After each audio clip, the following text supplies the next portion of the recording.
you're a photographer and you bought some editing plugins and now everything's great. Because you could take a mediocre photo with the click of a button, you can transform it into a wonderful landscape, incredible setting sun, perfect reflections. Makes you proud, doesn't it? But did you ever stop and think how much of that photo is actually yours?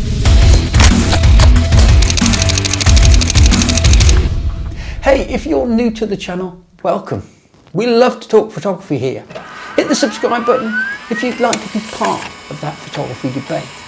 You can share and learn new skills, and if you get any value out of this video, please share it with your own photography community.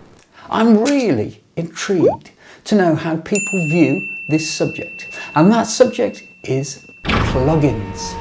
You know the ones I'm talking about, right? You've seen the ads, they're all over Instagram. And from what I can make out, it works like this. You take a pretty average photo and then you upload it into some editing software. Then you buy a plugin and at the click of a button, bang, incredible lighting, silky skin tones, inspiring skies and physics-defying shadow detail. So here's the question, how much of that would you say is really yours? First up, I have to say, look, I'm not anti-editing software, blimey, anything but. I've got my own series on editing in Adobe Photoshop. It's called The Joy of Photography. Check it out. I'll leave a video link up here and I'll put one in the description too. And yes, Adobe is one of my affiliate partners. There's a link down in the description if you want to try a free trial. And you can buy software there too. For clarity, I've got to just say, if you did buy something, I will get a small commission payment. If you take a look at The Joy of Photography, you'll see everything I do there is my own work. I lift highlights slowly and carefully, just where I want to, just the amount I want to. I do it by hand and by eye. The same with shadow detail too. It's a kind of painting with light tones. I slowly build up an effect, but I'm only changing the light that's already there. But if on the other hand, I click a lighten image button and a computer programmer decides which highlights are lifted and which are not, then is that work still mine? And I'm not judging anybody here. This is where I need your help. Please tell me your opinion. Tell me what you think. I am genuinely intrigued to know what photographers think here. I want to know what the consensus for the photographic community actually is on plugins. These days, we live at 100 miles an hour. Technology just keeps making things better. Or should I say easier? Or should that be quicker? Or maybe it's all three.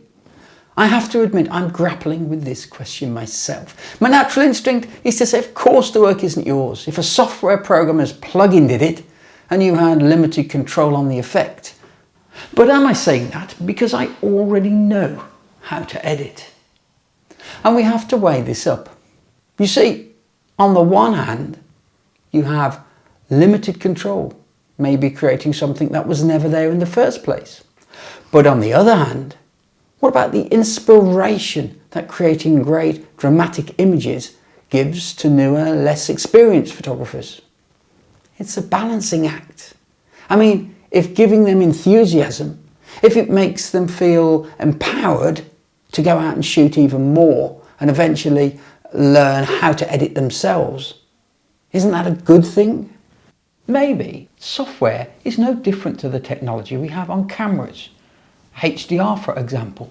You see, that effectively is taking different exposures and it's electronically merging the shadows from one, the midtones from another, and the highlights from another.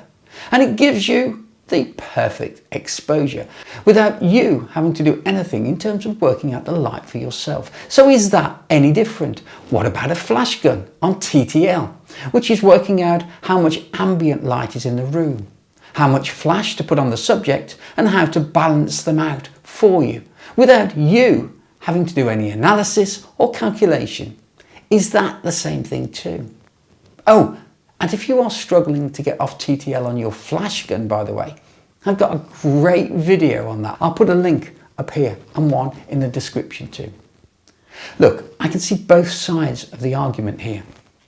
I've heard people say it's okay to use plugins for speed if you could have done it yourself anyway. Really? Isn't that a bit elitist? So I can change the sky in an image. It might take me half an hour to change that sky perfectly, get it just right. But with the latest Photoshop having that fantastic sky replacement button, oh, and if you haven't seen that, it's awesome, by the way. Well, to save time, why would I bother doing it manually? The software will replace that sky for me in about 5 seconds. That's just time management, isn't it? So, here's a question. If you were useless at building walls, but you wanted a garden wall, and you didn't have time to go to college to learn how to bricklay, you'd hire a bricklayer who already knew how to do it. And he came and he built a wonderful wall, a beautiful wall all around your garden. Would you consider that you'd built that wall yourself? After all, you hired the bricklayer, you chose the bricks, and you even told the bricklayer where you wanted the wall to go. So when your friends come round for your first barbie in the garden, would you show them that wall and say, yeah, I'm really proud of that wall I built? Because isn't that the same question as a plugin for photographers? The software can do all those wonderful things to the light. It can turn on street lights. It can change colours, it can change hues, it can change the time of day, it can change saturation, it can change the direction of the light, it can change the intensity. Yeah, you can learn to do all those things yourself. You can build them up on your photograph as an artist would build a picture up on a canvas. But you could hire the software engineer to do it. You can plug in their software and it will do all that for you in one click. So many questions, my head's spinning. Are they a great tool? Would you like to see even more plugins making photography even quicker? Or are they just a fad making everybody's electric looking sunsets look exactly the same?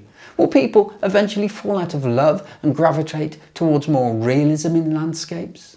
I've got to make my mind up, haven't I? Do I think editing plugins are a good or a bad idea? Well, after much thought, I've decided they're probably a good tool for beginners. A good tool for beginners to start understanding what makes an image look good. They seem to be mostly based around light, and I hope that they go on to inspire new photographers to learn more about manipulating light. I really hope that new photographers look at how the plugin's working, look at how it makes their images better, and then encourages them to go and progress, to learn more about how to control light, and eventually they're able to control light themselves. They'll grow out of the plugins, they'll create their own effects. And for time management with more accomplished photographers, they're a welcome addition to restoring the work-life balance. They just save time. But beware, if you are using plugins on every image and unwittingly accomplishing images where you have no idea how they will look until the software algorithm has manufactured a manipulated masterpiece for you, then stop. It's time for you to learn. It's time that you took control. So, dear viewers, it's over to you. And the question is a simple one. Plugins, are they a good or a bad idea? Now, if you're new to photo editing and you'd like to see me using Adobe Photoshop without plugins, then check out the Joy of Photography series by clicking on this link here.